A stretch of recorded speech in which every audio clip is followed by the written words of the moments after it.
Mana isan'andro fandaharana tolotry ny fikambanan'ny mpiara-mamaky ny baiboly eto Madagasikara.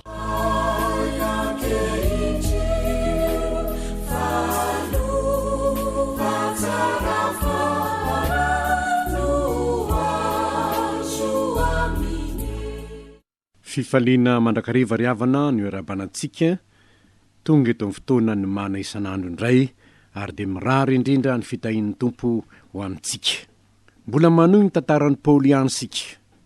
Paoly ilay mpanenjika ny kristianina teo aloha nefa nanjary apôstôly nampiasain'ny tompo tamin'ny fomba samihafa. Manohy ny tantarany sika. Any Kaisaria izy amin'izay ovakitsika anio ary tsy Feliks intsony no gouvernoura fa Porsio Festusy araka ny hitantsika omaly.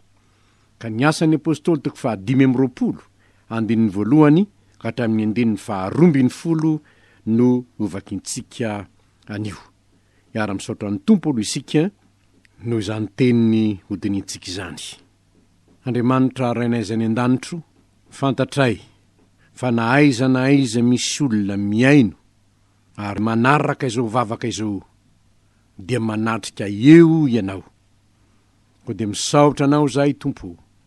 Misaotranao koa zay no ny fananana ny teninao. Teny mamelombelona, teny mampahery, teny manitsy ny fisainana diso ary mitaridalana anay ho amin'ny marina rehetra. Teny mandresy lahatra ihany koa mba tsy ho voafitaky ny fampianaran-tsamihafa misy eto amin'izao tontolo izao zahay araka ny hafatra efa napetraka ao tamin'ny apôstôly fa izany hoe tandremo fandrao misy mahalasa nareo babony amin'ny filozofia sy ny fampianarana voatolotry ny razana fa tsy araka any Kristy. Misaotranao zahay fa manana ny teninao zay tompo zay tena faniliny tongotra izy fanazavana ny lalanay, hanitsy ny dianay sady hanoro hevitra anay raha very hevitra zahay indraindray hoe inona ny tokony ataoko.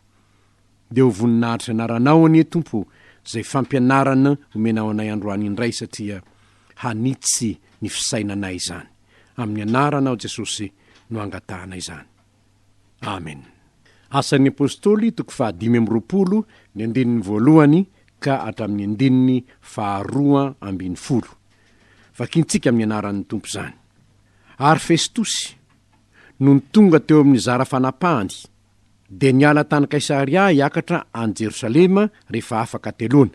Ary ny lohan'ny mpisorona sy ny olona manakaja tamin'ny jiosy nanambara taminy zay nimpangany an'i Paoly sady niangavy taminy ka nangataka azy ho helohina mba hampanalainy hankany Jerosalema fa nikasa hanotrika eny amoron-dalana izy hamonoana azy.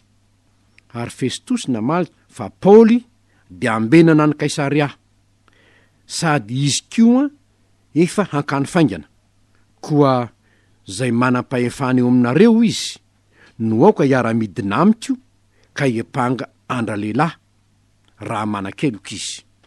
Ary efa nitoetra teo aminy tsy mihoatra noho ny avaloana na afoloana izy dia nidina nakany Kaisaria. Ary noho ny ampitso dia nipetraka teo amin'ny fitsarana izy ka nasainy nalaina Paoly. Ary no nitonga izy dia nitsangana manodidina azy ny jiosy zay nidina avy tany Jerosalema ka zavatra maro sady lehibe zay tsy azo no amarinina akory no niampangany azy. Fa Paoly nandahateny analatsiny tenany hoe tsy nanao ratsy aho na tamin'ny lalan'ny jiosy na tamin'ny tempoly na tamin'ny Kaisara. Nefa Festusy dia azo sitraka tamin'ny jiosy dia namaly an'i Paoly ka nanao hoe tianao va hiakatra any Jerosalema ho tsaraina eo anatrehako any iny amin'izany zavatra zany? Fa hoy Paoly, eto amin'ny fitsarany Kaisara zay tokony hitsaranahy no hitsanganako. Tsy nanisy ratsy ny jiosy akory aho. Ary na ianao aza dia mahafantatra zany marina ko raha mpanao ratsy aho na nanao zay tokony hahafaty ahy de tsy mandatsy ho faty aho, fa raha tsy marina kosa izay zavatra mpangano reo ahy dia tsy misy olona mahazo manolotra ahy ho amin'ny sitrapony, handahatra eo anatrehan'ny Kaisara aho. Ary rehefa niresaka tamin'ny mpanolontsaina Festosy dia namaly hoe efa nifidy ny handahatra eo anatrehan'ny Kaisara ianao ka dia ho any amin'ny Kaisara ihany ianao. Ray masino manamasinana eo amin'ny fahamarinana ny teninao ny fahamarinana.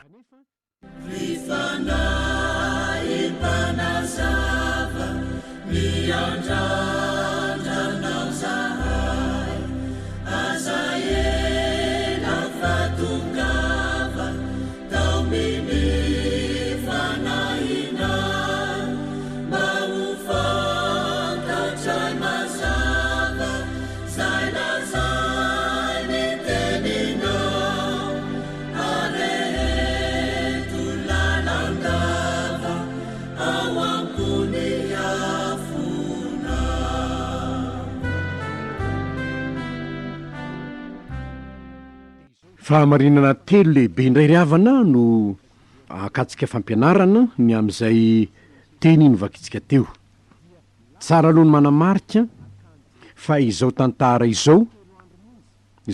izao dia efa nigadra 2 taona eo efa nigadra 2 taona satria ny 1920 hoe rehefa afaka 2 taona dia Porsio Festosy no nandimby any Feliks, kanefa de mbola navelany ho mpifatotra ihany Paoly. 2 taona tany aloha nitondrana ny Paoly nakany Kaisaria ho tsaraina teo anatrehan'ny gouvernoura. Naninona moa nalefa tany Kaisaria izy, inona nandehanany tany satria efa nitiotrika tetikady hamono any Paoly ny mpisorona be sy ny manakaja ary ny jiosy tany Jerosalema, dia voaterina mpansirina nakany Kaisaria Paoly. Zao anefa ireo olona ireo ny hoe nalefa nakany Kaisaria de fa nitetika ny hamono any Paoly izy tamin'izany efa hitantsika tany aloha zany. Eto ndray anefa de izao rehefa nisolo ndray Feliks lay gouvernoura tany Kaisaria dia nisolo any Festosy, dia lasa Festosy nakany Jerosalema. Raha vao 3 andro monja ny akarany teo amin'ny fitondrana de lasa nakany Jerosalema izy. De nanatona azy tany Jerosalema indray reo mpisorona manakaja tamin'ny jiosy, reo nialona any Paoly ka nitady zay anamelohana azy. De inona ny nataony? Nilaza tamin'ny Festosy izy hoe ento aty Jerosalema ozy ho tsaraina aty Paoly. Kanefa ny andininy faharoa satria nikasa hanotrika eny amoron-dalana hamono azy izy. Loza mihitsy anie neteraky ty fialonany ty ry havany. De olona efa tsy hita zay anamelohana azy eo anatrehan'ny fitsarana. De hovonoina fotsiny am'izao. De zany nitetikady atao. Ary ny tena mampalahelo azy fa ny olona tokony hampianatra ny fahamarinana indray no manameloka ny marina noho ny fialonana. Enganieka tsy hisy eto amin'ny firenentsika izany. Zao nefa ny zavatra nitranga no ny afaka 10 andro eo de nidina nakany Kaisaria ny gouvernoura ary de nanaraka azy nakany koa reo olona reo. Mbola empanga indray. Zavatra maro tsy hainy amarinina kory no ny empangany azy. Ry havana, lesona ho tokony ianaratsika, toetra tsy tokony atao mihitsy ny fialonana. Satria zany nahatonga reo mpisorona be sy ny hafa ireo zay nanenjika any Paoly foana te hamono azy mihitsy satria nitory-tenin'ny Paoly reniny olona, eken'ny olona, fa ny azy nandresy lahatra ny olona ve. Saingy zao ny zavatra misy ihany ny olona tsy mandinika de nanaraka azy. Ary zavatra marobe ny empangana azy nefa zavatra tsy azo no amarinina kory. Andraikitritsika ny miaina amin'ny fahamarinana eo amin'ny fiarahamonina.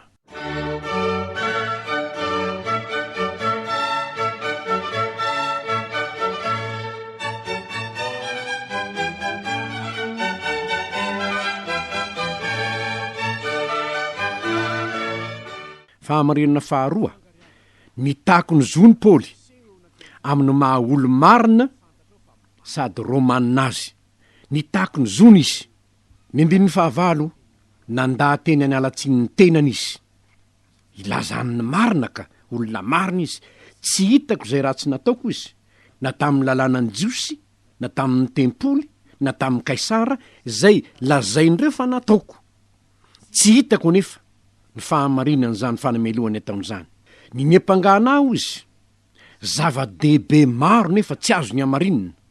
Ny andininy fahafito, takiny am'izay ary, ny zony, eto ny fitsarany Kaisara no itsanganako. Noho izany, raha marina aho, tsy misy mahazo manameloka ianareo.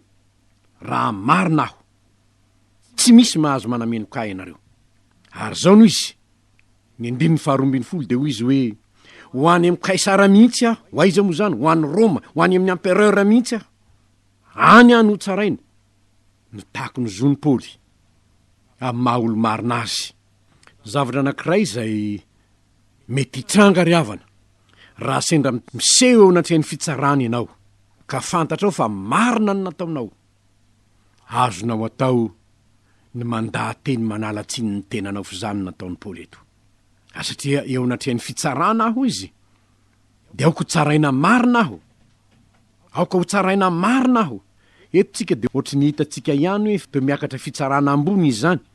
Tany Jerosalema aloha ny tsaraina, de tsy vita tany, alefa makany Kaisary aho.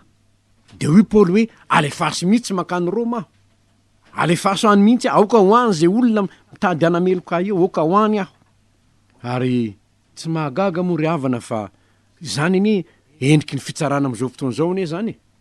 Makany amin'ny première instance ianao, rehefa hitanao fa marina ny ianao nefa reseny ianao sanatria zany a, de miakatra makany amin'ny cour d'appel ianao.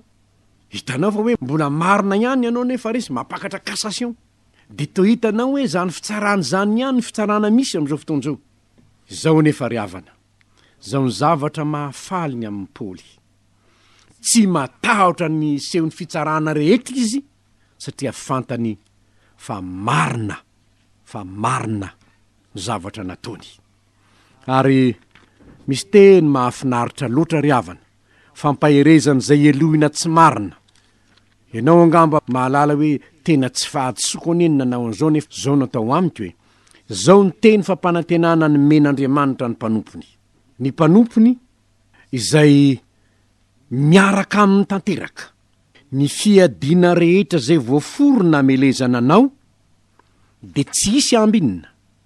Ary ny lela rehetra zay miady aminao, de ho resenao lahatra, izany no lovan'ny mpanompony Jehova sy fahamarinany avy amiko ho Jehova.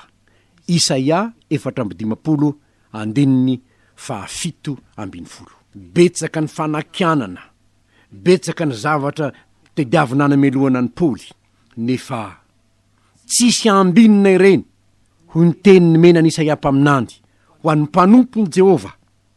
Ary zany no hita miatra amin'ny Paoly am'izao fotoan'izao. Maro be ho izy fiampangana, ny andininy fahafito, zavatra maro sady lehibe zay tsy azo ny no amarinina akory no ny ampangany azy. Na inona fiampangana ataon'ny olona aminao. Ngamba mpitondra ianao nampangain'ny olona, ngamba manam-pahefana ianao nampangain'ny olona, angamba mpitsara ianao nampangain'ny olona. Raha Jehova marina ny miara-mandeha aminao, ka mandeha amin'ny fahamarinana ianao, mpanompony Jehova, de tsarovy fa ny lela rehetra zay mikasa amely ianao, tsy ambinina ireny, satria mamoaka ny raro no mpandresy ny tompo.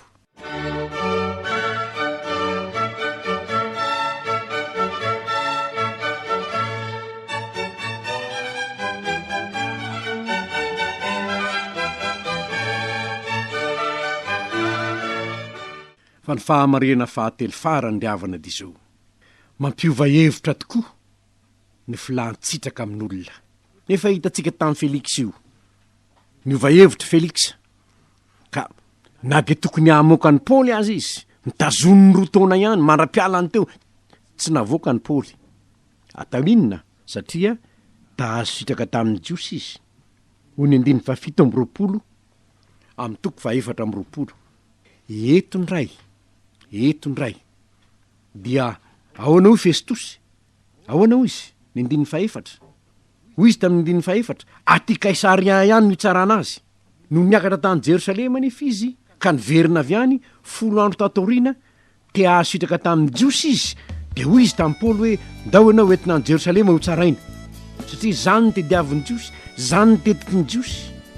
Filana sitraka olombelona ve ry havana dia hanaovana tsinotsinona ny fahamarinana, filana sitraka amin'ny olombelona. Mampahatsiaro antsika ny voasoratry Lioka any amin'ny toko 7:20 raha notsaraina teo anatrehany Pilato Jesosy. Zao ny voalaza amin'ny toko 7:20 amin'ny Lioka ny 20 ary satria tiany Pilato alefa Jesosy dia niteny ray izy fa ny olona niantso kosa ka nanao hoe homboy amin'ny hazo fijaliana izy. Fa hoy izy taminy fa niteliny ka inona ary no ratsy nataony, tsy hitako izay eliny tokony hahafaty azy, ka ho faizako izy dia alefako. Fa niantso tamin'ny feo mafy ny olona ka nangataka hanomboana an Jesosy tamin'ny hazo fijaliana ary nahery ny feon'ny olona. Ary Pilato dia nandidy nanao izay nangatahany ary dia nalefa ilay natao tao an-tranomaizina ny fitoniana sy ny vonoan'olona satria io ny nangatahany fa Jesosy kosa natolony hataony araka ny sitrapony. Mampahonena mpitsara mila sitraka amin'ny vahoaka feny fialonana dia naleo ny Pilato nanaraka ny tenin'ny vahoaka toy izay hanamarina ny Kristy tsy nanan-keloka. Dia hitantsika koa ndray eto Fesitosy gouvernement filana tsitraka amin'ny olona dia mitady hoe andao ary hoentina notsaraina any Jerosalema indray ianao fa ino ao ambadika zany anie ny tediavin'ny jiosy zany ny tediavika andao ho any ianao. Ry havana ny filana sitraka amin'ny olombelona indraindray dia mahatonga antsika hanao zavatra tsy marina ka na inona tediavin'ny olona fatary tsara hoe inona ny antony indrindra raha misy olona tediaviny ho elohina na misy olona haratsiana fatary tsara hoe inona no antony fanaratsiana, sao de fialonana sao de tsy fitiavana sao de sanatria alahelokanina aza miain'ny feo tahaka zany fa ny feo ny fahamarinana ihany no tokony ho enoina eo amin'ny fiainana andavanandro na amin'ny fiainana fiarahamonina zany na eo amin'ny fiainany fitsarany zany na eo amin'ny fampiasana ny fahefany zany satria ilay Andriamanitra tompo ny fahefana dia tia ny anjakan'ny fahamarinana ary zany fahamarinana manjaka izany no lalana hanandratany ny firenena ary no zany samy mandray ny andraiky ny tsirairay avy. Raha vahoaka ianao aza dia manaradreny rano fotsiny amin'izao fa raha misy mouvement fietseham-bahoaka dia fatary tsara aloha hoe inona no anton'izao ary inona no any ambadika sao dia fanamelohana ny olo-marina no any ambadika any. Raha misy fitaomananao ho lay mpanoratra iray aza maika fa lanjalanjao raha ho ratsy ny vokatra zany miamora fa leo tsy makany. Ry havana reo ndray ary ny fahamarina hitantsika androany nikedikady ny mpisorona sy ny manakaja ny Jerosalema dia niamono ny Paoly no ny fialona andremin'ny fialonany miteraka vonon'olona zany fanamelohana ny olo-marina tsy mahamarina anao eo anatrehan'Andriamanitra zany. Mitaky ny zo ny Paoly raha elohina ianao azonao ataony mitaky ny zonao hanamarina ny tenanao hiakatra amin'izay fitsarana tokony hitsaranao.